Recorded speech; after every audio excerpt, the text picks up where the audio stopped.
महोदय, आज स्वतंत्रता दिवस के साथ ही रक्षाबंधन का पर्व भी बहन ने मनाया। मेरे सभी नवीन कन्या उच्चतर माध्यमिक विद्यालय के सभी टीचर को, प्राचार्य महोदय को बहुत बहुत बधाई देता हूँ। आज जिन बच्चों की उपस्थिति में ये कार्यक्रम हो रहा है, आप सबको स्वतंत्रता दिवस की बहुत बहुत शुभकामनाएं, बहुत बहुत बधाई। आज हमारे बीच में गणमान्य नागरिक भी यहाँ उपस्थित हैं, क्योंकि आज बहुत सारे कार्यक्रम होते हैं, इसलिए मैंने बहन से कहा कि जल्दी मुझे अनुमति दे दीजिएगा। लगातार 2000 के कार्यक्रम में हर एक की इच्छा होती है कि हम वहाँ तक पहुँच पाएँ। आज हम सभी स्वतंत्रता दिवस की 79वीं वर्षगांठ पर यहाँ एकत्रित हैं।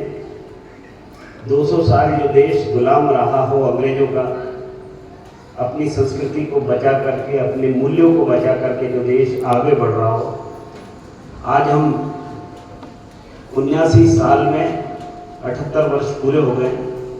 दुनिया में हम चौथी अर्थव्यवस्था बन गए और बहुत जल्दी 2029 तक हम दुनिया की तीसरी अर्थव्यवस्था बन जाएंगे और 2047 में जब आज का दिन 15 अगस्त होगा, हम दुनिया की नंबर 1 इकोनॉमी होंगे और दुनिया का नंबर 6।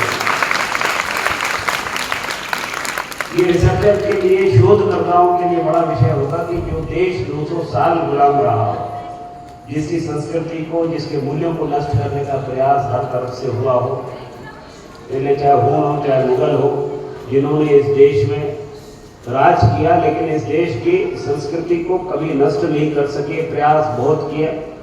200 साल अंग्रेजों ने भी अपनी नीतियां लागू करने का प्रयास किया, लेकिन हमारे देश के अंदर जो राष्ट्रभक्ति की भावना है, राष्ट्रभक्ति का जो भाव है, उसको जगा के लगातार हमारे उस समय के आंदोलनकारियों ने देश को स्वतंत्र कराना है। केवल एक धुन हुआ करती थी, 18 साल 17 साल के नौजवान हंसते हंसते फांसी के फंदे पर झूल जाएं, ये कौन सोच सकता है?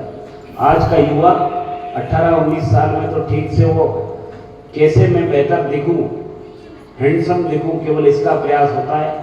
लेकिन कल्पना कीजिए कि 18-19 साल का उस समय का नौजवान, उसके दिमाग में केवल एक बात होती थी कि हमारे देश को आज़ाद कराना है और खुली सांस लेना है, स्वतंत्र होकर के सांस लेना है, हमारा देश हमारा स्वतंत्रता के साथ। और आखिरकार वो दिन भी आ गया।